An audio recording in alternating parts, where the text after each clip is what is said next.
Everyone, welcome back to dance classes and this is Nai Shri. आज के इस वीडियो में हम हिस्ट्री में काफ़ी कुछ पढ़ने वाले हैं। सो पेन और कॉपी साथ में लेकर बैठिएगा। अपने नोट्स खुद ही बनाने हैं आपको। मैं पीडीएफ आपको सेंड कर दूंगी, बट पीडीएफ के चक्कर में आप ना ही रहें तो ही ज़्यादा अच्छा है। आप अपने नोट्स खुद बनाएं। नोट्स खुद से बनाने पर ये होता है कि आपकी जो खुद की हैंड राइटिंग होती है उसमें आपको चीज़ें समझ में आती हैं, साथ ही साथ चीज़ें आपके माइंड में जाती हैं।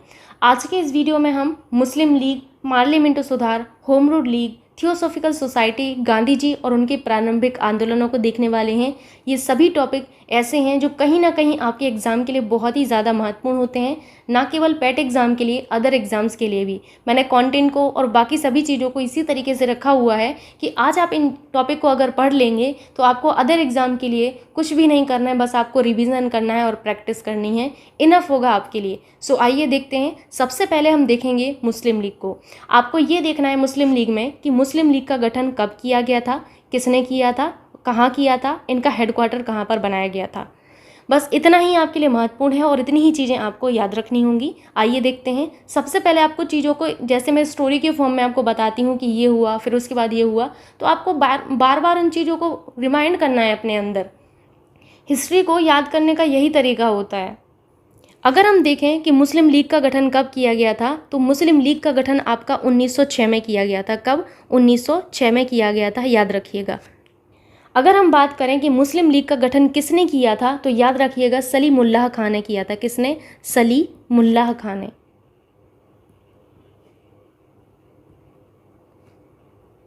ठीक है, याद क्या रखना है आपको? मुस्लिम लीग का गठन 1906 में हुआ था और सलीमुल्लाह खान ने जो है इनका गठन किया था। अगर आपको ऑप्शन में सलीमुल्लाह खान ऑप्शन में नहीं मिलते हैं, तब आपको आगा खान ऑप्शन में मिलेंगे। आगा खान कुछ एक मिलेगा ऑप्शन में, तो आपको इन पर टिक कर देना है। अगर ये आपके ऑप्शन में ना हो, तब ध्यान से सुनिएगा बच्चों कि अगर ये ऑप्शन में नहीं रहेंगे सलीमुल्लाह खान, तब आपको आगा खान को टिक करना है। और अगर ये दोनों ही व्यक्ति आपके ऑप्शन में नहीं है, तब आपको मोहसिन उल मुल्क पर टिक कर देना है। ये आपके ऑप्शन में होंगे। इन तीन में से आपको कोई एक मिल जाएगा, और अगर तीनों मिलते हैं तब आपको क्या करना है, उस केस में भी आपको बताती हूँ। उस केस में आपको सलीमुल्लाह खान को जो है प्रायोरिटी देनी है। मैं आपको एक बार समझा देती हूँ अगेन। अगर आपसे पूछा जाए कि मुस्लिम लीग का गठन किसने किया था, तो आप क्या कहेंगे कि सलीमुल्लाह खान ने किया था।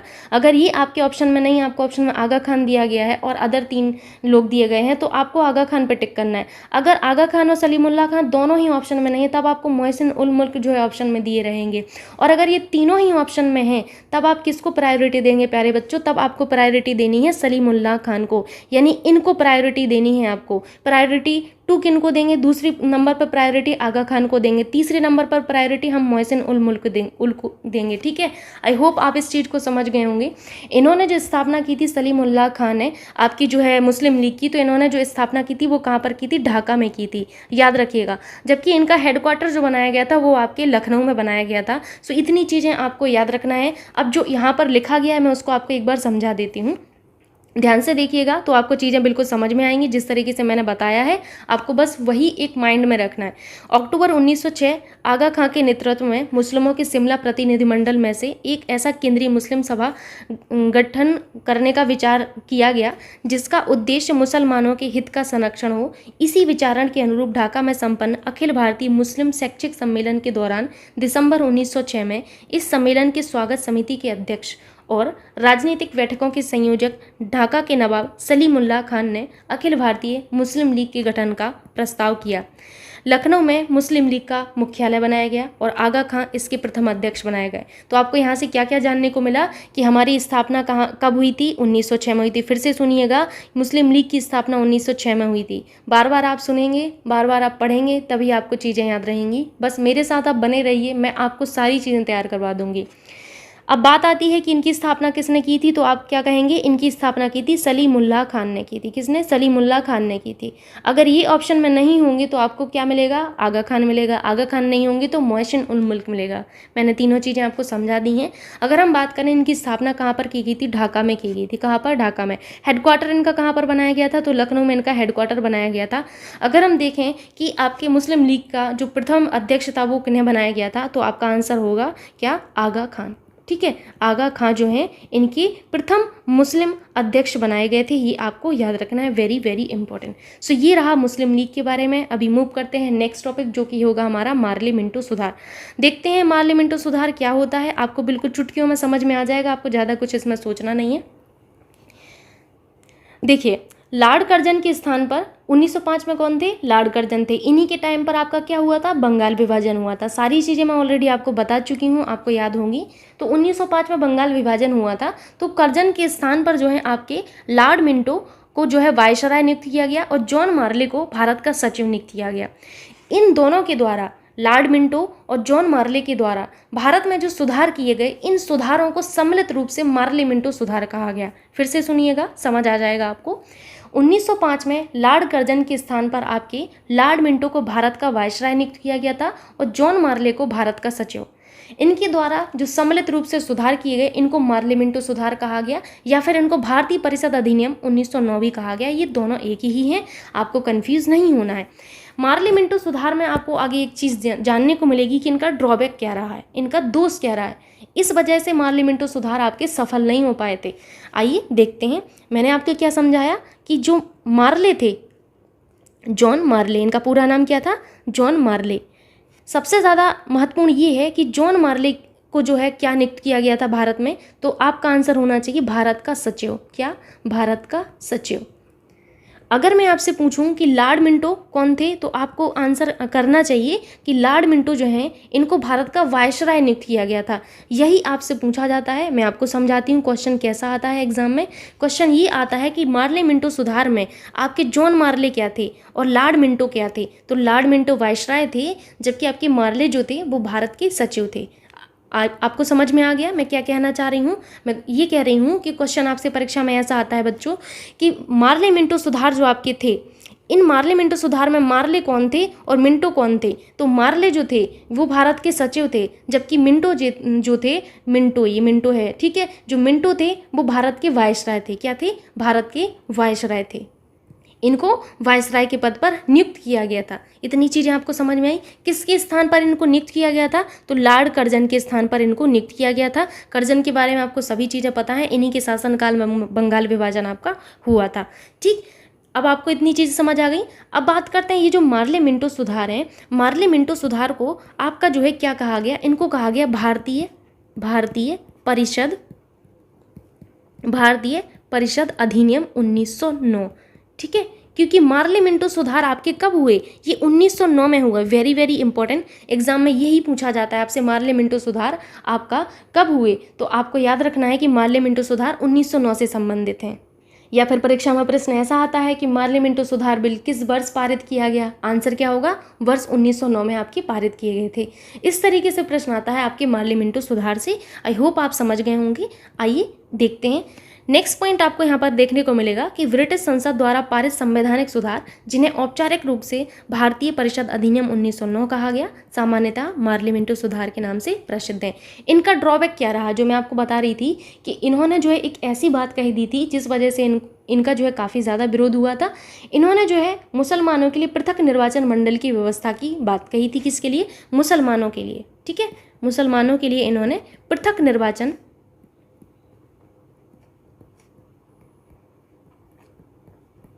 किसकी? पृथक निर्वाचन की बात की थी, पृथक निर्वाचन मंडल की बात की थी। ठीक, तो यही आपसे पूछा जाता है कि मुसलमानों के लिए पृथक निर्वाचन मंडल की बात किसने की थी, या फिर पृथक निर्वाचन मंडल की व्यवस्था की बात किसने की थी? तो मार्ले मिंटो सुधार ने की थी। कितने तरीके का प्रश्न बन सकता है? पहला ये बनता है कि मार्ले मिंटो सुधार में मार्ले कौन है, मिंटो कौन है, आपको समझ में आ गया। दूसरा ये पूछा जाता है मार्ले मिंटो सुधार बिल कब पारित किया गया? 1909 में। दूसरा ये प्रश्न बनता है। तीसरा ऐसा प्रश्न बन जाता है कि आपके मार्ले मिंटो सुधार को अन्य किस नाम से हम जानते हैं? तो भारतीय परिषद अधिनियम 1909। ये तीसरा प्रश्न हो गया। चौथे टाइप का प्रश्न ये बनता है कि मुसलमानों के लिए किन्होंने पृथक निर्वाचन मंडल की व्यवस्था की बात की थी? मार्ले मिंटो सुधार ने की थी। इस तरीके से आपके प्रश्न बनते हैं परीक्षा में। आई होप आप समझ गए होंगे। लास्ट पॉइंट भी यहाँ पर देख लेते हैं। भारतीय परिषद अधिनियम 1909, मार्ले मिंटो सुधार का सबसे बड़ा दोष सांप्रदायिक प्रतिनिधित्व प्रणाली के तहत मुसलमानों के लिए पृथक निर्वाचन मंडल की व्यवस्था करना था। तो आप ये समझ गए होंगे मार्ले मिंटो सुधार के बारे में। अब हम आगे देखने वाले होम रूल लीग के बारे में। हेडिंग क्या होगी? Home Rule league. यहाँ पर आपको हेडिंग कर लेना है क्या, होम रूल लीग।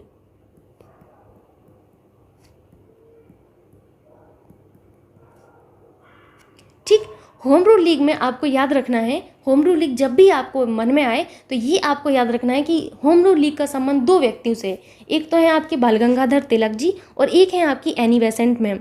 ठीक है, तो एक है आपके तिलक और एक है आपकी एनी बेसेंट। ध्यान से समझिएगा, आपको बिल्कुल तुरंत समझ में आ जाएगा, कुछ इतना टफ नहीं है हिस्ट्री।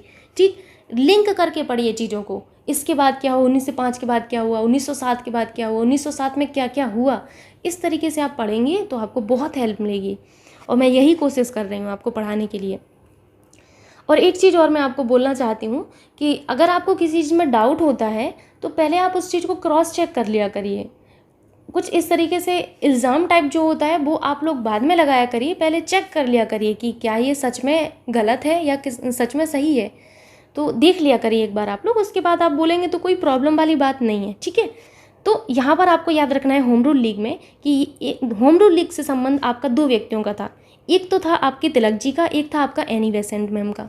अगर हम बात करें तिलक की तो इन्होंने अप्रैल, आपको सिर्फ मंथ का नाम याद रखना है, डेट याद नहीं रखनी, 28 अप्रैल, इतना नहीं याद रखना है, बहुत मुश्किल होगा। अप्रैल 1916 में तिलक ने जो है होम रूल लीग की स्थापना की थी। अगर हम बात करें एनी बेसेंट मैम की तो इन्होंने सितंबर में की थी। कब की थी इन्होंने, सितंबर 1916 में। कब, सितंबर 1916 में होम रूल लीग की स्थापना की थी। तो ये आपको याद रखना है पहला कि आपके तिलक ने होम रूल लीग की स्थापना कब की थी, अप्रैल 1916 में। एनी बेसेंट ने सितंबर 1916 में। अगर हम देखें तिलक जी को तो तिलक जी ने अपने होम रूल लीग जो है इनका प्रचार करने के लिए अपनी मराठा और केसरी जो पत्रिका थी इनकी जो पत्रिकाएं थी मराठा और केसरी, इनके माध्यम से किया था। किसके माध्यम से, मराठा और केसरी। क्योंकि अगर कोई लीग बनी है, ये क्या था बेसिकली, होम रूल लीग आंदोलन था ना, तो इस आंदोलन को इनको फैलाना था। अब फैलाने के लिए उस टाइम क्या था, सोशल मीडिया तो था नहीं, उस टाइम सोशल मीडिया नहीं था, उस टाइम क्या था, पत्रिकाएं चलती थी, साप्ताहिक, मंथली, तो यही एक माध्यम था उस टाइम। तो इन्होंने, तिलक जी ने अपनी पत्रिका मराठा और केसरी के माध्यम से जो है अपने लीग का प्रचार किया। अगर हम एनी बेसेंट मैम की बात करें तो इन्होंने कॉमनवेल्थ और न्यू इंडिया, मैं आपको ये सारी चीज़ें जनरल अवेयरनेस में पढ़ा चुकी हूँ, शायद याद होंगी कि न्यू इंडिया जो है पुस्तक है किसकी है, तो न्यू इंडिया आपकी एनी बेसेंट की थी। और कॉमनवेल्थ, कौन सी, कॉमनवेल्थ, जो कि बहुत ज़्यादा इंपॉर्टेंट है, याद रखिएगा कॉमनवेल्थ। ठीक, तो याद रहेगा आप लोगों को कि आपकी एनी बेसेंट ने न्यू इंडिया और कॉमनवेल्थ के माध्यम से जो है आपका होम रूल लीग का प्रचार किया था। वहीं तिलक ने मराठा और केसरी के माध्यम से किया था। अगर हम बात करें तिलक जी के होम रूल लीग की, किसकी, तिलक जी के होम रूल लीग की, कि तिलक जी के होम रूल लीग का प्रथम अध्यक्ष किसे बनाया गया था, तो यहाँ पर हम अध्यक्ष देखने वाले हैं। अब मुझे थोड़ा सा टाइम दें कि मैं कहाँ पर लिखूँ, इस तरीके से मैं यहाँ पर लिख देती हूँ कि इनके जो प्रथम अध्यक्ष बनाए गए थे वो कौन बनाए गए थे, प्रथम अध्यक्ष। अगर हम तिलक जी की बात करें, तिलक जी के द्वारा स्थापित होम रूल लीग की, तो प्रथम अध्यक्ष थे जोसेफ बैप्टिस्टा। कौन थे, जोसेफ बैप्टिस्टा, जोसेफ कौन, बैप्टिस्टा। ठीक, मैं यहाँ लिख देती हूँ बैप्टिस्टा, हालांकि ऊपर लिखा हुआ है बैप्टिस्टा। ठीक, और अगर हम बात करें सचिव की तो इनके जो सचिव बनाए गए थे आपके तिलक जी के द्वारा स्थापित होम रूल लीग के सचिव NC केलकर थे। कौन थे, NC केलकर। ठीक है, तो ये हुआ तिलक जी का होम रूल लीग। अब आपको एनी बेसेंट की होम रूल लीग को देखना है कि एनी बेसेंट की होम रूल लीग जो है इनके सचिव कौन थे। तो एनी बेसेंट की होम रूल लीग जो थे इनके सचिव जो हैं वो आपको याद रखने होंगे, जॉर्ज अरुंडेल। कौन थे, जॉर्ज अरुंडेल। ठीक, सब कुछ लिखा हुआ है, बस मैं आपको एक रफ वर्क बता रही हूँ किस तरीके से आपको याद करना होता है। ठीक है, जब भी रिवीजन करते हैं तो इसी तरीके से किया जाता है, जिस तरीके से मैं आपको लिख के बता रही हूँ। आपको भी रफ कॉपी पर ऐसे ही लिखना होगा, तब आपको चीज़ें याद होंगी। तो याद रखिएगा कि एनी बेसेंट की जो होम रूल लीग थी उनके सचिव थे जॉर्ज अरुंडेल। अब अरुंडेल के नाम से मुझे एक समिति याद आई, अरुंडेल समिति, जो शायद मैं आप लोगों को बताना भूल गई, लेकिन आप लोग याद रख लीजिएगा, पॉइंट के फॉर्म में लिख लीजिएगा, अरुंडेल समिति। एक मिनट, अरुंडेल समिति। अरुंडेल समिति आपकी कब की थी, तो ये 1906 में आपकी गठित की गई थी। कब, 1906 में आपकी गठित की गई थी। तो इसकी सिफारिश से 1911 में जो बंग भंग था उसको रद्द कर दिया गया था। कब, 1911 में बंग भंग को रद्द कर दिया गया था, बंग भंग को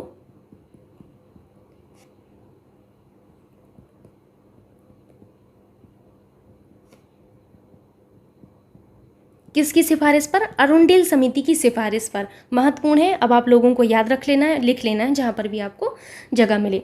ठीक, हम लोग बात कर रहे थे होम रूल लीग की। होम रूल लीग में मैंने आपको जितनी भी चीज़ें थी वो सभी बता दी हैं कि स्थापना कब हुई थी। तो आपको याद रखना है कि तिलक के द्वारा होम रूल लीग की स्थापना अप्रैल 1916 में की गई। वहीं एनी बेसेंट के द्वारा सितंबर 1916 में की गई। एनी बेसेंट ने कॉमनवेल्थ और न्यू इंडिया के माध्यम से, जबकि आपके केसरी और मराठा के माध्यम से तिलक जी ने अपने होम रूल लीग का प्रचार किया था। अगर हम बात करें तिलक जी के द्वारा स्थापित होम रूल लीग के प्रथम अध्यक्ष जोसेफ बैप्टिस्टा और आपके सचिव एनसी केलकर थे, जबकि एनी बेसेंट द्वारा स्थापित जो लीग थी इनके सचिव कौन थे? तो जॉर्ज अरुणडेल थे। फिर मैंने आपको अरुणडेल समिति के बारे में बताया। अब आते हैं बात इनके कार्यक्षेत्र की। तो देखिए, दो लोगों के द्वारा होम रूल लीग जो है स्थापित किया गया, एक तो आपके तिलक जी के द्वारा और एक आपके एनी बेसेंट मैम के द्वारा। इन दोनों के ही कार्यक्षेत्र अलग अलग थे। ऐसा नहीं कि इनके कार्यक्षेत्र एक ही हों, बिल्कुल भी नहीं। इनका कार्यक्षेत्र अलग था। तिलक जी का मैं लिख देती हूँ, तिलक जी का जो कार्यक्षेत्र था और एनी बेसेंट मैम का जो कार्यक्षेत्र था वो बिल्कुल डिफरेंट था, अलग था, एक ही कार्यक्षेत्र नहीं था। जैसे हम बात करें तिलक के लीग की, तो तिलक ने अपने लीग को कर्नाटक में, महाराष्ट्र में और मध्य प्रांत और बरार में जो है इन्होंने अपनी लीग का विस्तार किया, जबकि एनी बेसेंट ने बाकी जो आपके हैं क्षेत्र उन सभी हिस्सों में अपने लीग का विस्तार किया। मैं आपको एक डायग्राम के माध्यम से समझाती हूँ। मान के चलिए इतने क्षेत्र में अगर जो तिलक हैं इन्होंने अपनी लीग का विस्तार किया, तो बाकी बचा हुआ क्षेत्र क्या हुआ? तो आप कहेंगे कि मैम बाकी बचा हुआ क्षेत्र हमारा ये वाला हुआ, जिसमें मैंने ऐसे चेक बनाया है, ठीक है, बॉक्स बनाए हैं। तो यहाँ पर जो क्षेत्र था, जितना भी ये बचा हुआ है, इस बचे हुए क्षेत्र में ये जो आपको दिख रहा है, इसमें आपकी एनी बेसेंट मैम के द्वारा अपनी लीग का प्रचार किया गया। तो अब आपको समझ में आ गया। और जो इतना ये जो क्षेत्र था जिसमें तिलक जी ने अपने लीग का विस्तार किया, वो था आपका कर्नाटक, महाराष्ट्र, बम्बई को छोड़कर, लेकिन ठीक है, और मध्य प्रांत और बरार।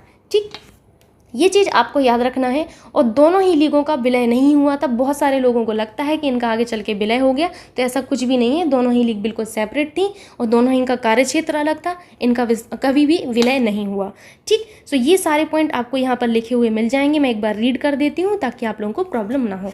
देखिए, 28 अप्रैल 1916, 28 नहीं याद रखना है, बस मैंने ऐसे आपको जनरल अवेयरनेस के लिए लिख दिया है। आपको सिर्फ अप्रैल 1916 याद रखना है, ठीक है। 1916 में आपके तिलक ने, और सितंबर 1916 में, 3 सितंबर नहीं याद रखना है, सितंबर 1916 को एनी बेसेंट ने अपनी होम रूल की स्थापना की। एनी बेसेंट ने कॉमनवेल्थ और न्यू इंडिया, और तिलक ने मराठा और केसरी के माध्यम से अपनी अपनी लीग का प्रचार किया था। तिलक द्वारा स्थापित होम रूल लीग के प्रथम अध्यक्ष जोसेफ बैप्टिस्टा थे तथा सचिव एनसी केलकर जी थे, और एनी बेसेंट द्वारा स्थापित लीग के सचिव जॉर्ज अरुणडेल थे। आगे आप देखेंगे इनके कार्यक्षेत्र को, तो इनके कार्यक्षेत्र में आपको देखना है तिलक ने अपने लीग का विस्तार कहाँ किया? कर्नाटक, महाराष्ट्र। यहाँ पर एक चीज़ लिख लीजिएगा, महाराष्ट्र के आगे ब्रैकेट में लिखिएगा। 1 मिनट, मैं पेन थोड़ा सा पतला कर लेती हूँ। यहाँ पर ब्रैकेट में आपको लिखना है मुंबई को छोड़कर, ठीक है। कहाँ छोड़कर? मुंबई को हम पहले क्या कहते थे? बम्बई। तो बम्बई को छोड़कर, ठीक है। इतना आपको लिख लेना है कि बम्बई को छोड़कर बाकी सभी आपके जो महाराष्ट्र की पार्ट थे उनमें अपने तिलक जी ने विस्तार किया अपने लीग का, और मध्य प्रांत और बरार में, जबकि एनी बेसेंट ने अपने लीग का विस्तार देश के सभी भागों में किया, शेष भागों में किया, ठीक है। शेष भाग का मतलब क्या है वो मैं आपको समझा चुकी हूँ उस डायग्राम के माध्यम से। आगे हम देखेंगे थियोसॉफिकल सोसाइटी। देखिए, थियोसॉफिकल सोसाइटी को लेकर मन में बहुत लोगों के डाउट रहते हैं। सबको ये लगता है थियोसॉफिकल सोसाइटी की स्थापना किसने की? तुरंत लिख दो एनी बेसेंट। नहीं, एनी बेसेंट मात्र इसकी सदस्य थी। इन्होंने थियोसॉफिकल सोसाइटी की स्थापना नहीं की थी प्यारे बच्चों, इन्होंने बिल्कुल भी नहीं स्थापना की थी, ये सिर्फ सदस्य थी।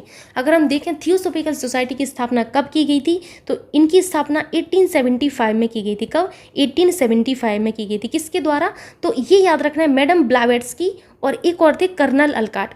इन दो लोगों के द्वारा आपकी स्थापना की गई थी, मैडम ब्लावेट्स्की और कौन? और आपके कर्नल अलकाट, ठीक, कर्नल अलकाट। कहाँ पर की गई थी? तो इनकी स्थापना अमेरिका में की गई थी। कहाँ पर? अमेरिका में। ये इतना ही आपको याद रखना है। एनी बेसेंट मात्र इसकी सदस्य बनी थी कब? 1889 में।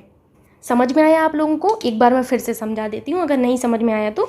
थियोसॉफिकल सोसाइटी की अगर हम बात करें तो थियोसॉफिकल सोसाइटी की स्थापना आपकी 1875 में हुई थी। कब? 1875 में हुई थी, मैडम ब्लावेट्स्की और कर्नल अलकाट के द्वारा, ठीक है। कहाँ पर? अमेरिका में इनकी स्थापना हुई थी, ठीक, अमेरिका में। आपसे पूछा जाता है कई बार, तो आपको याद रखना है। थियोसॉफिकल सोसाइटी की एनी बेसेंट कब सदस्य बनी, ये पूछा जाता है एग्जाम में। तो 1889 में जो है ये सदस्य बनी थी थियोसॉफिकल सोसाइटी की। इतना ही आपके एग्जाम में पूछा जाता है और यही आपके लिए महत्वपूर्ण है। आगे हम देखने वाले हैं गांधी जी और उनके प्रारंभिक आंदोलनों के बारे में। Very very important. सबसे पहले हम गांधी जी की प्रारंभिक जीवन के बारे में जानेंगे। इनका जन्म कहाँ हुआ, इनकी शादी किससे हुई, इन्होंने अपनी पढ़ाई कहाँ से की, इस तरीके की चीज़ें जानेंगे। उसके बाद हम मूव करेंगे इनके आंदोलनों पर। अगर हम बात करें गांधी जी की, तो गांधी जी से आप सभी लोग परिचित होंगे। गांधी जी का जन्म कब हुआ था आपको याद रखना है, हो सकता है एग्जाम में कभी पूछ ले। देखिए इनके बारे में, ये हमारे राष्ट्रपिता हैं तो इनके बारे में तो आपको याद रखना ही पड़ेगा। इनका जो जन्म हुआ था वो 2 अक्टूबर को हुआ था। कब? 2 अक्टूबर कब हुआ था? 1869 में हुआ था। Very very important. 2 अक्टूबर 1869 को हुआ था गुजरात के काठियावाड़ जिले के पोरबंदर में। गुजरात क्या है? आपका आंसर होगा मैम राज्य है। Very good. गुजरात के काठियावाड़। राज्य के अंदर क्या होते हैं? जिले होते हैं। क्या? जिले। काठियावाड़, काठियावाड़ जिले के पोरबंदर नामक स्थान पर। कहाँ पर? पोरबंदर नामक स्थान पर इनका जो है जन्म हुआ था। ठीक, तो इस तरीके से आप लोगों को याद रखना है कि गांधी जी का जन्म कहाँ पर हुआ था, कब हुआ था, ये महत्वपूर्ण है आपके लिए। अगर हम बात करें इनकी प्रारंभिक शिक्षा की, तो इन्होंने अपनी प्रारंभिक जो शिक्षा ली थी वो राजकोट से ली थी। कहाँ से? राजकोट से ही ली थी। उसके अलावा इनका जो है अल्पायु में ही विवाह हो गया था। किसके साथ? कस्तूरबा गांधी के साथ।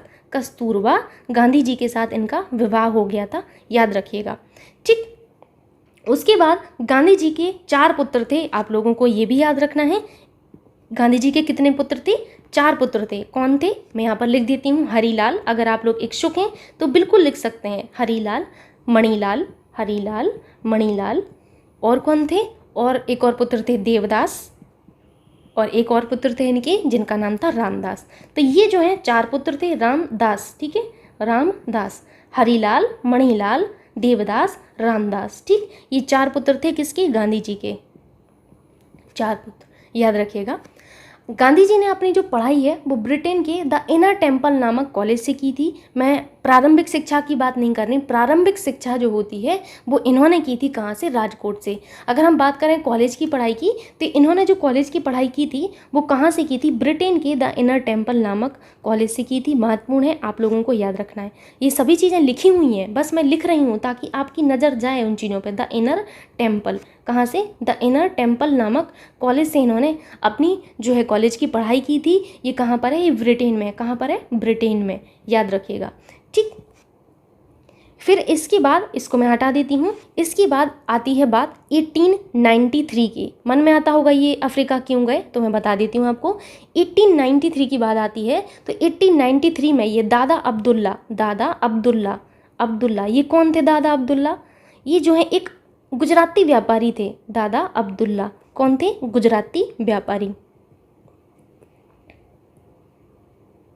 इनका नाम आप लोगों को याद रखना है, महत्वपूर्ण है कि दादा अब्दुल्ला का गुजराती व्यापारी जो थे, इनका 1893 में जो है इनका केस लड़ने के लिए गांधी जी जो है कहाँ गए थे? अफ्रीका गए थे। किनका केस लड़ने के लिए? दादा अब्दुल्ला का। दादा अब्दुल्ला कौन थे? गुजराती व्यापारी। ठीक है, तुरंत आंसर आना चाहिए आपका, क्विक आंसर होना चाहिए आपका। कब गए थे? 1893 में गए थे। किसका केस लड़ने? दादा अब्दुल्ला का। कौन थे दादा अब्दुल्ला? गुजराती व्यापारी थे। तो इनका केस लड़ने के लिए गए थे। जब ये ट्रेन में जा रहे थे तो ट्रेन में इनके साथ एक इंसिडेंट हो गया था, जो कि हालांकि थोड़ा सा गंदा है, आप लोगों को सुनकर भी गंदा लगेगा। जब ये ट्रेन में बैठे थे तो इनका जो रिजर्वेशन था वो फर्स्ट एसी में था। ठीक, लेकिन हुआ ये इनके साथ कि इनको एक रेलवे स्टेशन है वहाँ से इनको ट्रेन से उतार दिया गया था। उतारा नहीं गया था, सॉरी, इनको फेंक दिया गया था सीधा, उतारा नहीं गया था। उस स्टेशन का नाम आपको याद रखना है। कौन सा? पीटर्स मोहित्सबर्ग। कौन सा? पीटर्स मोहित्सबर्ग। एक बार बोलिए आप लोग, जहाँ पर भी पढ़ रहे हैं बोलिए, पीटर्स मोहित्सबर्ग। Very good. कहाँ पर इनको उतारा गया था? तो मैं लिख देती हूँ पीटर्स, आगे लिखिएगा मोहित, फिर आगे क्या लिखना है? स्वर्ग। ठीक, इस railway station Pietermaritzburg railway station पर गांधी जी को फेंक दिया गया था लोगों के द्वारा। ठीक, किसके द्वारा फेंका गया था? तो ये तो आपको समझ आ ही रहा होगा कि किसके द्वारा, अंग्रेजों द्वारा फेंका गया था इनको। गोरे लोगों के द्वारा इनको फेंक दिया गया था, याद रखिएगा। बात ये आती है कि गांधी जी जो हैं भारत कब लौटे। तो गांधी जी जब भारत लौटे थे वो ईयर बहुत ही महत्वपूर्ण होता है, याद रखना है। जब ये गांधी जी लौटे थे तो वो आपकी डेट थी 9 जनवरी 1915। क्या थी? 9 जनवरी 1915 को ये वापस लौट कर आए थे गांधी जी। जब ये लौट कर आए थे तो इसी 9 जनवरी को हमने क्या मनाया? हमने मनाया है प्रवासी भारतीय दिवस। ये मैं आपको बता चुकी हूँ, प्रवासी भारतीय दिवस। प्रवासी भारतीय दिवस किस लिए मनाते हैं? क्योंकि इस दिन हमारे प्यारे गांधी जी जो हैं वो अपने भारत लौट कर आए थे। ठीक, ये आपको याद रखना है। और ये सबसे पहले कहाँ पर आए थे? तो ये सबसे पहले अपोलो बंदरगाह पर आए थे। किस पर? अपोलो बंदरगाह पर। शायद इतनी चीज़ें आप लोगों को कोई बताए तो आप इस चीज़ का थोड़ा सा लाभ उठाइए। ये लाभ उठाने का टाइम है, यहाँ पर आपको लाभ उठाना चाहिए इन सब चीज़ों का जो आपको फ्री में दी जा रही हैं, और अच्छे से पढ़ाई करना चाहिए। तो सबसे पहले कहाँ आए थे? अपोलो बंदरगाह पर। एक बार मैं फिर से रिपीट कर दूं जो मैंने बताया है। गांधी जी का जन्म 2 अक्टूबर 1869 को गुजरात के काठियावाड़ जिले के पोरबंदर नामक स्थान पर हुआ था। इन्होंने अपनी प्रारंभिक पढ़ाई राजकोट से ही प्राप्त की थी और इनका विवाह जो है कस्तूरबा गांधी के साथ हो गया था। अगर हम बात करें आगे की पढ़ाई की तो इन्होंने अपनी पढ़ाई ब्रिटेन में द इनर टेम्पल नामक कॉलेज से की थी। उसके बाद 1893 की बात करते हैं। 1893 में दादा अब्दुल्ला यानी कि गुजराती व्यापारी जो थे इनका केस लड़ने के लिए अफ्रीका गए थे, जहाँ पर इन्हें पीटर्समुइट्सबर्ग नामक स्टेशन से इनको फेंक दिया गया था ट्रेन से। गांधी जी लौटकर कब आए? तो वो डेट थी आपकी 9 जनवरी 1915 को ये अपने भारत लौटे थे। इसी दिन हम प्रवासी भारतीय दिवस के रूप में मनाते हैं प्रतिवर्ष। साथ ही साथ ये पहली बार अपोलो बंदरगाह पर आए थे, ये आपको याद रखना है।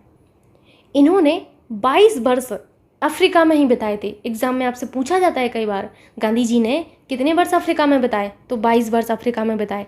अब इस चीज़ पर आप लोगों का बहुत लोगों का कमेंट आएगा, मैम कहीं पर 21 लिखा है, कहीं पर 20 लिखा है, तो जोड़ लीजिएगा। देखिए ये आपके सामने है, 1893 में गए और 1915 में ये वापस आ गए, तो कितने वर्ष हो गए आप खुद से जोड़ सकते हैं। तो बहुत सिंपल सी बात है ना। अब कुछ लोग इसको 21 साल इसलिए कह देते हैं क्योंकि ये 9 जनवरी को आ गए थे, तो इन्होंने पूरा वर्ष नहीं बिताया 1915 का, पहले ही आ गए, ज़्यादा दिन नहीं हुए, 1 ही हफ्ता हुआ। लेकिन आप लोगों को यही देखना है कि ऑप्शन में आपको जो अच्छे से ऑप्शन मिल जाए वही आपको टिक कर लेना है। 22 वर्ष इन्होंने जो है अपने कहाँ पर बिताए थे? अफ्रीका में बिताए थे। ठीक, साथ ही साथ अफ्रीका में इन्होंने अपना सर्वप्रथम सत्याग्रह किया था। बहुत ही महत्वपूर्ण है, ध्यान से सुनिएगा। पूछा जाए कि गांधी जी ने सर्वप्रथम सत्याग्रह कहाँ पर किया था, मैंने ये नहीं पूछा आपसे कि भारत में सर्वप्रथम सत्याग्रह कहाँ पर किया था, मैंने ये पूछा है कि गांधी जी ने सर्वप्रथम सत्याग्रह कहाँ पर किया था, तो अफ्रीका में ही किया था। और अगर मैं कहूँ भारत में कहाँ किया था, आंसर चेंज हो जाएगा बच्चों, ध्यान रखना है। आइए पढ़ते हैं क्या लिखा हुआ है, इसको समझते हैं एक बार। 1 मिनट। गांधी जी का जन्म कब हुआ था? 2 अक्टूबर 1869 को हुआ था। गुजरात के काठियावाड़ जिले के पोरबंदर नामक स्थान पर इनका जन्म हुआ था। आगे है, इनकी प्रारंभिक शिक्षा राजकोट से हुई। महात्मा गांधी की अल्पायु में ही कस्तूरबा गांधी से विवाह हो गया। महात्मा गांधी ने दक्षिण अफ्रीका में 1894 में नटाल इंडियन कांग्रेस की स्थापना की। महत्वपूर्ण है, पूछा जाता है नटाल इंडियन कांग्रेस की स्थापना किसने की और कब की? 1894 में की थी। और दक्षिण अफ्रीका में लंबे आंदोलन के दौरान ये कई बार जेल की यात्रा भी कर चुके थे। आगे आपको देखने को मिलेगा कि दक्षिण अफ्रीका में इन्होंने इंडियन ओपिनियन नामक अखबार निकाला था। इंडियन ओपिनियन अखबार किसका है, ये पूछा जाता है आपसे कई बार, तो ये आपकी महात्मा गांधी जी का है। इंडियन ओपिनियन नामक अखबार ये इन्होंने अफ्रीका से ही निकाला था, आपको याद रखना है। महात्मा गांधी ने फिनिक्स जो आपका आश्रम है ये स्थापित किया था। आपसे न जाने कितनी बार परीक्षा में पूछा गया है कि फिनिक्स आश्रम की स्थापना किसने की थी, तो याद रखना है कि फिनिक्स आश्रम जो था इसकी स्थापना जो है गांधी जी ने की थी। किसकी? फिनिक्स आश्रम की। दूसरे तरीके का क्वेश्चन फिनिक्स से ये बनता है कि फिनिक्स क्या है, तो आपको याद रखना है फिनिक्स एक आश्रम है। कहाँ पर की थी? आपकी जो फिनिक्स आश्रम की स्थापना डरबन में की गई थी। कहाँ पर? डरबन में। कई बार एग्जाम में यही पूछ लिया जाता है डरबन कहाँ पर है, तो ये दक्षिण अफ्रीका में है। Very very important. एक एक पॉइंट आपको मैं बता रही हूँ, आपको बस ध्यान से समझना है। फिर से मैं समझाती हूँ। परीक्षा में ये प्रश्न आता है कि फिनिक्स आश्रम की स्थापना किसके द्वारा की गई? आंसर क्या होगा? महात्मा गांधी के द्वारा। फिनिक्स आश्रम की स्थापना महात्मा गांधी के द्वारा कहाँ पर की गई? डरबन दक्षिण अफ्रीका में की गई। कब की गई? 1904 में की गई। डरबन कहाँ पर है? दक्षिण अफ्रीका में है। इस तरीके का प्रश्न आपसे पूछा जाता है। ठीक है, आगे आपको याद रखना है कि फिनिक्स महात्मा गांधी द्वारा स्थापित प्रथम आश्रम था। अगर आपसे पूछा जाए परीक्षा में कि प्रथम आश्रम महात्मा गांधी जी के द्वारा कौन सा स्थापित किया गया था, तो आंसर होगा फिनिक्स आश्रम। आप समझ गए। फिर फिनिक्स आश्रम को जो दोबारा खोला गया था वो आपका फरवरी 2000 को खोला गया था दोबारा इसको। फिनिक्स आश्रम महात्मा गांधी द्वारा स्थापित प्रथम आश्रम था। गांधी जी ने अपनी पढ़ाई द हनर टेम्पल नामक कॉलेज से की थी 1893 में। कब? 1893 में। दादा अब्दुल्ला जो कि आपके गुजराती व्यापारी थे, ब्रैकेट में लिख लेना गुजराती व्यापारी। गुजराती व्यापारी का केस लड़ने के लिए अफ्रीका गए, जहां उन्हें पीटर्स मोहित्सबर्ग नामक इस रेलवे स्टेशन से ट्रेन से उतार दिया गया। ठीक, आगे आपको याद रखना है कि गांधी जी दक्षिण अफ्रीका में लगभग 22 वर्ष तक रहे और 9 जनवरी 1915 को वह भारत लौटे। सर्वप्रथम अपोलो बंदरगाह पर आए थे, इसलिए 9 जनवरी को प्रतिवर्ष हम भारतीय प्रवासी दिवस के रूप में मनाते हैं। अब आपको लॉजिक पता चल गया होगा भारतीय प्रवासी दिवस के बारे में।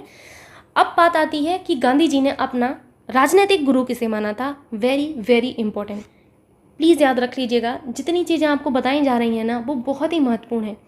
ऐसे पॉइंट्स यहाँ पर मैं आपको हमेशा बताती हूँ कि जो आपको हर एक एग्ज़ाम में काम करें, और आपको बस यही याद रखना है, इन्हीं का रिवीजन करना है। इससे ज़्यादा कुछ भी नहीं होता है बच्चों, कुछ भी नहीं होता है।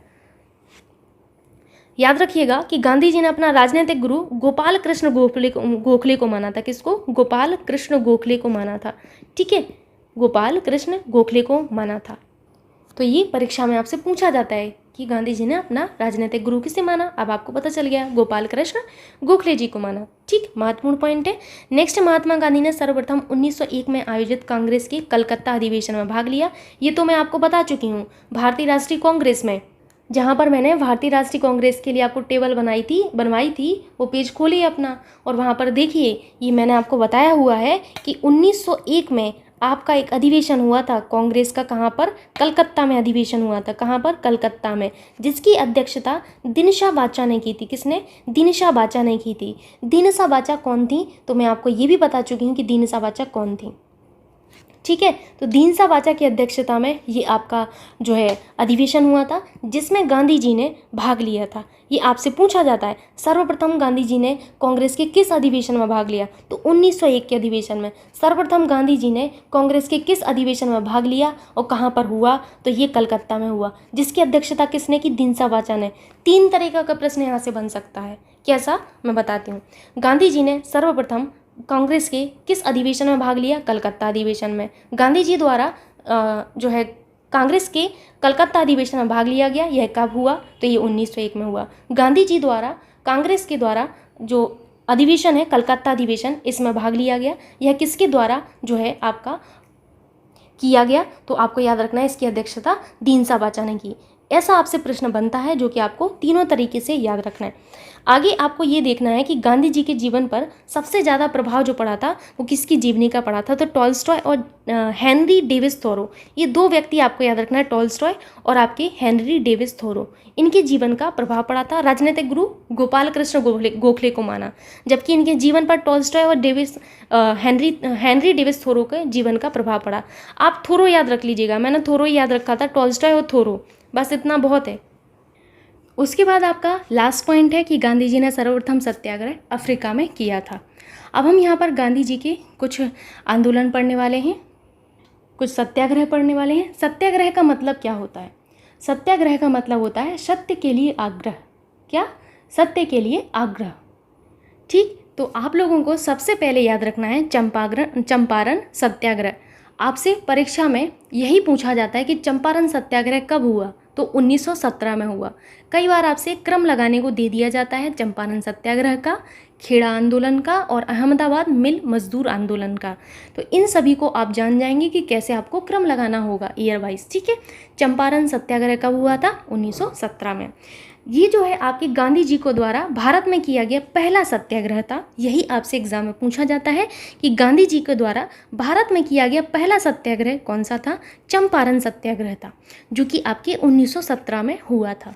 ठीक, चंपारण कहाँ पर है? तो ये आपको पता होना चाहिए। चंपारण बिहार के मोतिहारी जिले में है। किस में है? बिहार के मोतिहारी जिला। ठीक है, कौन सा जिला? मोतिहारी जिला। याद रखिएगा, चंपारण कहाँ पर है? चंपारण है, ठीक है, चंपारण, ठीक। चंपारण बिहार के मोतिहारी जिले में है। कहाँ पर? मोतिहारी जिले में है, बिहार के। यहाँ पर क्या हो रहा था जिस वजह से गांधी जी को सत्याग्रह करना पड़ा, इसको ध्यान से समझिएगा। जो आपकी ज़मीन थी, जो भूमि थी, उसके 3/20 हिस्से पर खेती करनी थी, ठीक है। किस चीज़ की खेती करनी थी? नील की खेती करनी थी। और इसी टाइम हुआ क्या था, जर्मनी में जो आपका आर्टिफिशियल नील होता है, उस आर्टिफिशियल नील की खोज की गई। और उस खोज के कारण आपके जो भारतीय किसान थे, उनको उनकी लागत नहीं मिल पा रही थी। लागत मिल नहीं पा रही, ज़बरदस्ती कर रहे हैं कि 3/20 भूमि पर खेती करो नील की, तो कैसे होगा? इस वजह से ये आपका चंपारण सत्याग्रह किया गया था आपके गांधी जी के द्वारा। और किसने कहा था गांधी जी को ये सत्याग्रह करने के लिए, किसने इनको चंपारण बुलाया था? तो ये नाम बहुत महत्वपूर्ण है, यही पूछा जाता है एग्जाम में। तो चंपारण के किसान थे जिनका नाम था राजकुमार शुक्ल। क्या नाम था? राजकुमार शुक्ल। राजकुमार शुक्ल, ठीक। तो राजकुमार शुक्ल जी ने गांधी जी को चंपारण आने के लिए कहा और गांधी जी ने यहाँ पर सत्याग्रह किया था। तो ये आपको याद रखना है। मैं फिर से रिपीट कर देती हूँ, आपको समझ में आ जाएगा, कोई बड़ी बात नहीं है। चंपारण सत्याग्रह कब हुआ था? 1917 में हुआ था। चंपारण कहाँ पर है? बिहार के मोतिहारी जिले में है। क्या क्यों यहाँ पर सत्याग्रह करना पड़ा गांधी जी को? यहाँ पर इसलिए सत्याग्रह करना पड़ा था क्योंकि यहाँ पर ज़बरदस्ती की जा रही थी अंग्रेज़ों के द्वारा कि आपको 3/20 भूमि पर नील की खेती करनी होगी। और इसी टाइम जर्मनी में जो आर्टिफिशियल नील होता है उसकी खोज हो गई थी, जिस वजह से हमारे जो भारतीय किसान थे उनको उनकी लागत ही नहीं मिल पा रही थी। जब लागत नहीं मिल पाएगी तो कोई कैसे काम कर सकता है? आप खुद सोचिए, इस चीज़ में लागत ही नहीं मिल पा रही और आप ज़बरदस्ती कर रहे हैं कि 3/20 भूमि पर आपको करना ही करना है। तो इस वजह से यहाँ के एक किसान थे चंपारण के, जिनका नाम था राजकुमार शुक्ल। इन्होंने गांधी जी से आग्रह किया कि आप चंपारण आइए। तब गांधी जी वहाँ गए और गांधी जी ने वहाँ पर सत्याग्रह किया और गांधी जी को वहाँ पर सफलता भी मिली। सफलता मिलने के बाद चंपारण सत्याग्रह में आप रविंद्रनाथ टैगोर जी के द्वारा गांधी जी को महात्मा की उपाधि से नवाजा गया था। वेरी वेरी इंपॉर्टेंट, न जाने कितनी बार एग्जाम में यही पूछा जाता है आपसे कि महात्मा गांधी जी को, महात्मा जो ये उपाधि है, इससे कब नवाजा गया? तो चंपारण सत्याग्रह में, जो कि इनके द्वारा किया गया भारत का पहला सत्याग्रह था। यही चीज़ें याद रख लेंगे ना आप, राजा बन जाएंगे एग्जाम में। किसके द्वारा इनको महात्मा की उपाधि से जो है सम्मानित किया गया था, नवाजा गया था? तो आपको याद रखना है, रविंद्रनाथ टैगोर जी के द्वारा। आई होप आप इतनी चीज़ें समझ पा रहे होंगे। मूव करते हैं अभी आगे। यहाँ पर मैंने सारी चीज़ें लिखी हुई हैं, आपको प्रॉब्लम नहीं होगी। चंपारण के किसान राजकुमार शुक्ल ने गांधी जी से चंपारण आने के लिए आग्रह किया। यहाँ पर 3 कठिया पद्धति, 3 कठिया यानी कि 3/20 भूभाग पर आपकी जो है नील की खेती करने के लिए बोला गया, ठीक। गांधी जी ने यहाँ पर सत्याग्रह किया और उन्हें सफलता प्राप्त हुई। उसके बाद गांधी जी का दूसरा जो होता है सत्याग्रह, वो कौन सा होता है? वो होता है अहमदाबाद मिल मजदूर आंदोलन, जो कि आपका 1918 में हुआ। सीक्वेंस आपको याद रखना है। सीक्वेंस याद रखना कोई बड़ी बात नहीं है, क्योंकि इनका जो सीक्वेंस है, चंपारण सत्याग्रह का, अहमदाबाद मिल आंदोलन का, खेड़ा आंदोलन का, तो ये बिल्कुल सिंपल सा है, एक के बाद एक कर देना है आपको, ठीक है। तो अहमदाबाद मिल मजदूर आंदोलन 1918 का है। ये गांधी जी का सर्वप्रथम भूख हड़ताल था। बहुत महत्वपूर्ण है यही बात कि आपको यही याद रखना है कि गांधी जी के द्वारा सबसे पहले भूख हड़ताल कब की गई? तो अहमदाबाद मिल मजदूर आंदोलन में की गई थी। यहाँ पर पढ़िए, गांधी जी ने अपना सर्वप्रथम भूख हड़ताल इसी आंदोलन में किया तथा उन्हें सफलता प्राप्त हुई।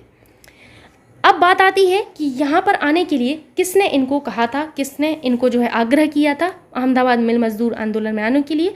तो आपकी जो मिल मजदूर मालिक थी अम्बालाल साराभाई की बहन अनुसुईया बहन, इन्होंने गांधी जी को पत्र लिखा और गांधी जी अहमदाबाद गए और इस आंदोलन में बोनस की समाप्ति का कारण हुआ था। ये जो आंदोलन है वो किस कारण हुआ था? बोनस की समाप्ति के कारण हुआ था। बोनस समाप्त कर दिया गया था, जिस वजह से ये अहमदाबाद मिल मजदूर आंदोलन हुआ था। चीज़ें आपको क्लियर हुई? आपको यहाँ पर ईयर याद रखना है कि कब हुआ था। दूसरा याद रखना है कि सबसे पहली भूख हड़ताल आपकी गांधी जी की यही थी और इसमें भी गांधी जी को सफलता मिली, ठीक। और ये क्यों हुआ था? बोनस की समाप्ति के कारण हुआ था। अनुसुईया बहन ने गांधी जी को पत्र लिखा था और गांधी जी से अहमदाबाद आने के लिए आग्रह किया था। आगे आपको पढ़ना है खेड़ा आंदोलन, जो कि गांधी जी के द्वारा किया गया। तो आपको ये याद रखना है, पिछले वर्ष के मुकाबले वर्तमान वर्ष का उत्पादन 1/4 से कम होने पर भी यहाँ के किसानों को लगान देना पड़ रहा था और इनसे लगान लिया जा रहा था। इस वजह से खेड़ा आंदोलन हुआ। गांधी जी ने यहाँ सत्याग्रह किया और उन्हें सफलता प्राप्त हुई। अब आपको सीक्वेंस मैं यहाँ पर एक बार बता देती हूँ। अगर मैं बात करूँ चंपारण की, किसकी? चंपारण की, तो चंपारण सत्याग्रह कब हुआ? ये आपका 1917 में हुआ था। आपके गांधी जी के द्वारा सबसे पहला सत्याग्रह यही था, चंपारण। अगर हम बात करें आपके अहमदाबाद, इस तरीके से मैं लिख देती हूँ, अहमदाबाद मिल मजदूर आंदोलन कब हुआ? ये आपके 1918 में हुआ था। खेड़ा आंदोलन कब हुआ था? तो ये भी आपके 1918 में हुआ था। अच्छा, अब एक बात बताइए आप लोग, थोड़ा सा इम्पोर्टेंट है। अगर मैं आपसे सीक्वेंस लगाने को कहूँ कि इनका सीक्वेंस लगाइए, तो चंपारण आप पहले पे कर देंगे, फिर आप जो है अहमदाबाद मिल मजदूर आंदोलन को दूसरा नंबर देंगे या खेड़ा को दूसरा नंबर देंगे, फंस जाओगे ना यहाँ पर। तो यहाँ पर आपको एक एग्जैक्ट इन दोनों के लिए एग्जैक्ट डेट याद रखनी है, ठीक है। मैं मंथ बता देती हूँ तो आपको हेल्प मिल जाएगी। अगर मैं बात करूँ अहमदाबाद मिल मजदूर आंदोलन की, ये बहुत इंपॉर्टेंट है, लिख लीजिएगा आप लोग। ये आपका फरवरी को हुआ था। कब? फरवरी मार्च में हुआ था, फरवरी मार्च 1918 में हुआ था। जबकि खेड़ा आंदोलन जो है आपका 22 मार्च को हुआ था। कब? 22 मार्च 1918 को हुआ था। तो इस तरीके से आप आराम से इसका सीक्वेंस लगा लेंगे। आप कैसे लगाएंगे मैं समझाती हूँ। सबसे पहला आपका क्या आएगा? चंपारण आएगा 1917 का। फिर आपका क्या आएगा? फरवरी मार्च वाला आपका अहमदाबाद मिल मजदूर आंदोलन आएगा। फिर आपका क्या आएगा? फिर आपका खेड़ा आंदोलन होगा, क्योंकि ये मार्च में हुआ, ये फरवरी में हुआ था, शुरुआत तो फरवरी में हुई थी, तो ये आ जाएगा। एक और आपका आंदोलन असहयोग आंदोलन, जो कि गांधी जी के द्वारा किया गया, आगे आप पढ़ेंगे। असहयोग आंदोलन, असहयोग आंदोलन, ये आपका कब से कब में हुआ? ये 1920 में शुरू हुआ था और 1922 में आपका ख़त्म हुआ था, क्योंकि यहाँ पर एक घटना हो गई थी। कौन सी? चोरी चोरा की घटना। कब हुई थी? 4 फरवरी 1922 को चोरी चोरा की घटना हो गई थी, जिस वजह से गांधी जी ने 12 फरवरी 1922 को असहयोग आंदोलन स्थगित कर दिया था। तो यहाँ पर आपको ये भी याद रखना है। इन चारों का सीक्वेंस एग्जाम में कई बार पूछा जाता है, छोटे से छोटे एग्जाम से लेके बड़े बड़े एग्जाम में भी आपसे पूछा गया है। आईएएस प्री में ये एग्जाम में पूछा गया है, याद रखिएगा, ठीक। नेक्स्ट है आपका रोलट एक्ट और जालियांवाला बाग हत्याकांड 1919। कब हुआ था आपका जालियांवाला बाग हत्याकांड? 13 अप्रैल, याद रखिएगा, ये डेट कभी नहीं भूलना है आपको। 13 अप्रैल 1919 को हुआ था आपका जालियांवाला बाग हत्याकांड, ठीक। क्यों हुआ था ये हत्याकांड? इसकी स्टोरी मैं आपको बताती हूँ, आपको तुरंत समझ में आ जाएगा। उस टाइम आपके भारतीय क्रांतिकारी जो हैं, उनके द्वारा कई सारी गतिविधियां हो रही थी भारत को स्वतंत्र कराने के लिए, भारत को आज़ादी दिलाने के लिए। तो इनकी जो गतिविधियां थीं, इन गतिविधियों को कुचलने के लिए अंग्रेजों के द्वारा सिडनी रोलेट की अध्यक्षता में एक रोलेट जो है एक्ट लाया गया। क्या लाया गया? रोलेट एक्ट लाया गया।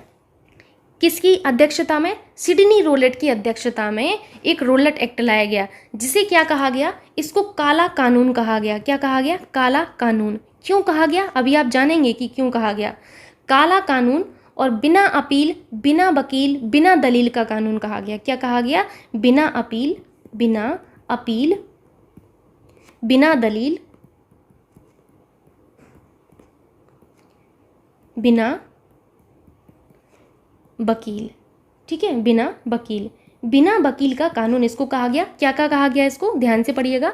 काला कानून, बिना अपील, बिना दलील और बिना वकील का इसको कानून कहा गया था। क्यों कहा गया था? क्योंकि इस एक्ट के तहत ये कभी भी किसी को भी गिरफ्तार कर सकते थे और जब चाहे उतने समय तक ये उसको रख सकते थे। कौन लोग? अंग्रेज लोग ऐसा कर सकते थे। बिना मुकदमा चलाए किसी व्यक्ति को जब चाहे जितने मन तक चाहे ये रख सकते थे। इस वजह से इस कानून को काला कानून कहा गया। बिना अपील, बिना दलील, बिना वकील का कानून कहा गया। आप सोच सकते हैं कि उस टाइम किस तरीके से लोग इस चीज़ को सहते होंगे कि आप पर कोई भी मुकदमा नहीं चलाया जाएगा और आपको धर लिया जाएगा अंदर। जितने दिन तक वो चाहें आपको धर सकते हैं, आप कुछ भी नहीं कर सकते, ठीक। तो ये थी स्टोरी। अब आगे आप जानेंगे कि ये रोलेट एक्ट आपका लागू किया गया कब। तो रोलेट एक्ट जो आपका लागू किया गया था, ये आपको याद रखना है, मार्च 1919। कब? मार्च 1919 में रोलेट एक्ट को लागू कर दिया गया। जब इस एक्ट को लागू किया गया तो इस एक्ट के विरोध में पंजाब के 2 नेता थे। एक का नाम था डॉक्टर सत्यपाल। क्या नाम था? डॉक्टर सत्यपाल। और एक का नाम था आपका सैफुद्दीन किचलू। क्या नाम था? सैफुद्दीन किचलू। सैफुद्दीन किचलू। इन 2 नेताओं को, जो आपके कहाँ के थे? पंजाब के महत्वपूर्ण नेता थे, इन 2 नेताओं को गिरफ्तार कर लिया गया। क्या हुआ? फिर से सुनाती हूँ मैं आपको इसकी कहानी।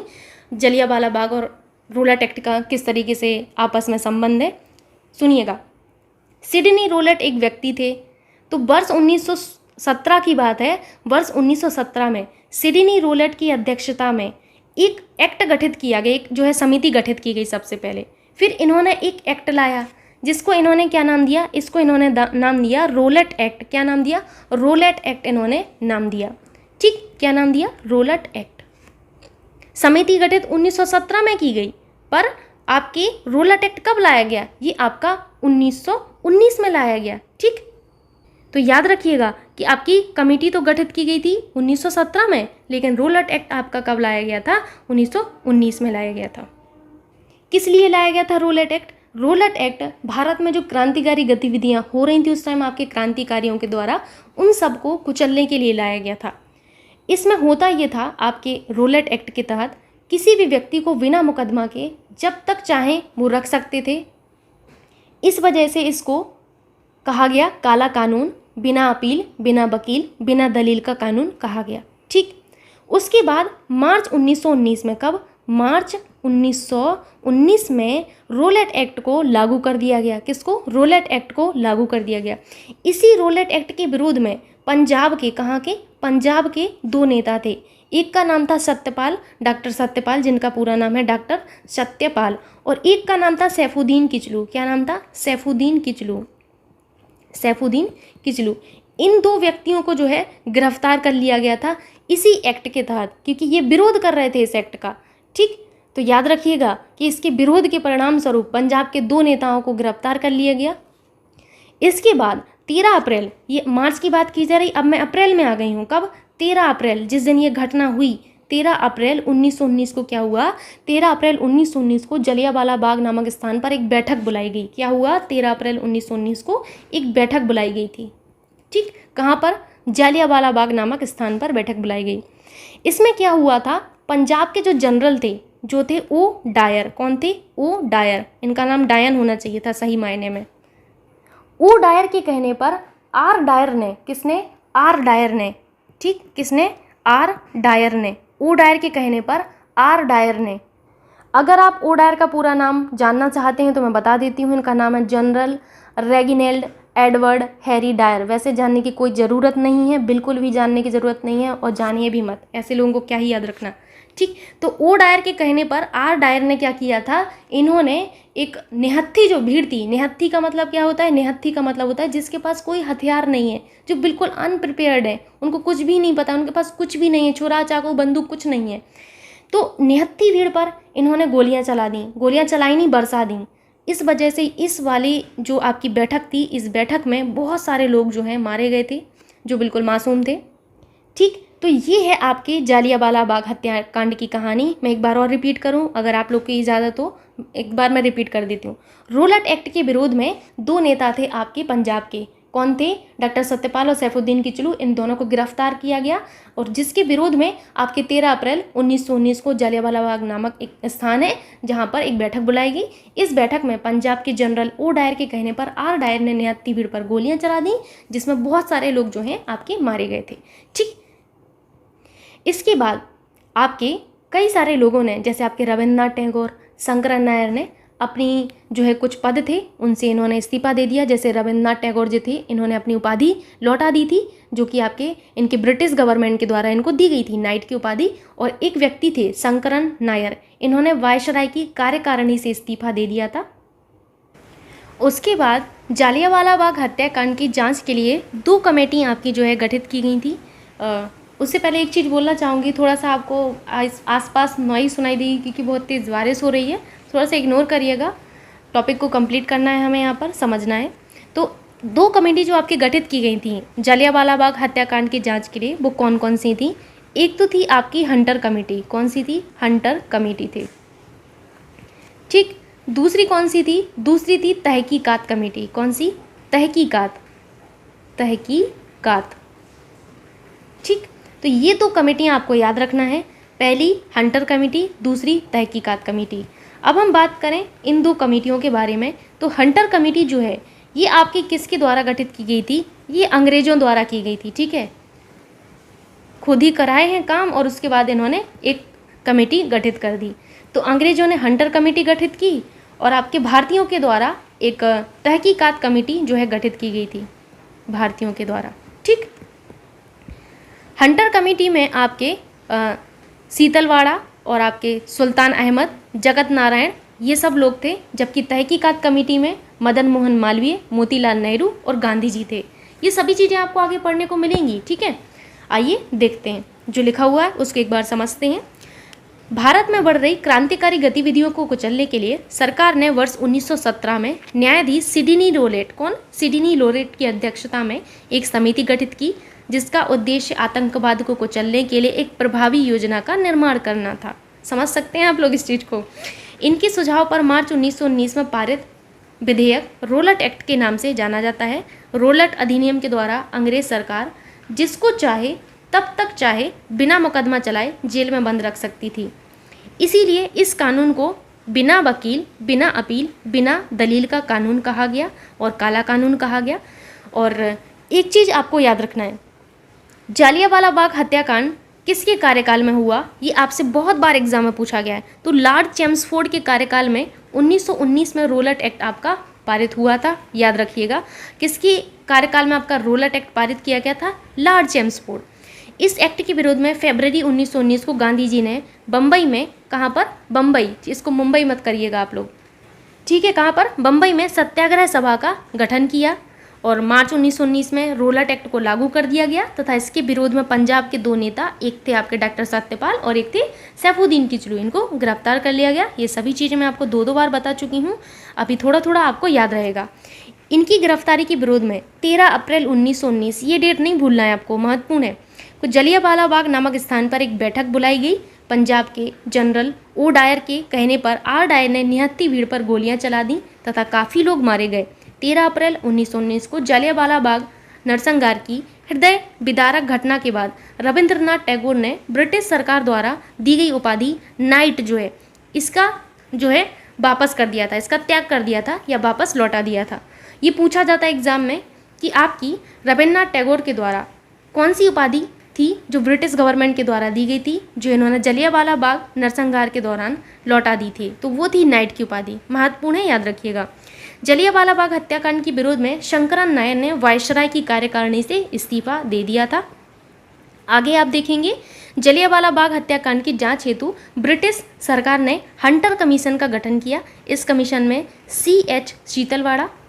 शीतलवाड़ा है ये, ठीक है, पंडित जगत नारायण और सुल्तान अहमद खान ये थे। ठीक, ये भारतीय इसको कट कर दीजिएगा, सदस्य थे। उसके बाद भारतीयों द्वारा तहकीकात कमेटी का गठन किया गया। इसमें प्रमुख सदस्य जो थे मदन मोहन मालवीय, मोतीलाल नेहरू, गांधी जी थे। उसके बाद मैंने उधम सिंह जी के बारे में आपको बताया था, थोड़ा याद करिए आप लोग। 1940 की घटना बताई थी आप लोगों को उधम सिंह जी के बारे में कि 13 मार्च 1940 को, कब, 13 मार्च 1940 को उधम सिंह ने ब्रिटेन जाकर, कहाँ जाकर, ब्रिटेन जाकर ओ डायर की गोली मारकर हत्या कर दी थी। क्योंकि इन्हीं ओ डायर के कहने पर आर डायर ने जो है गोलियां बरसाई थी। किसने, आर डायर ने जो है गोलियां बरसाई थी, किसके कहने पर, आपके ओ डायर के कहने पर। इसीलिए उधम सिंह जी ने इनको, ओ डायर को गोली मार दी थी। ठीक, तो ये हुआ आपका सारा का सारा जलियांवाला बाग हत्याकांड और आपके जो है रोलट एक्ट के बारे में। तो आज के लिए इतना ही, एंड आशा करती हूँ कि आपको आज का लेक्चर अच्छा लगा होगा। आपसे बस रिक्वेस्ट इतनी ही रहती है कि ज़्यादा से ज़्यादा आप शेयर करेंगे तो और भी बच्चों को हेल्प मिलेगी और कहीं ना कहीं वो भी इस चीज़ को फिर समझ पाएंगे और इस एग्ज़ाम के लिए अपने आप को प्रिपेयर कर पाएंगे।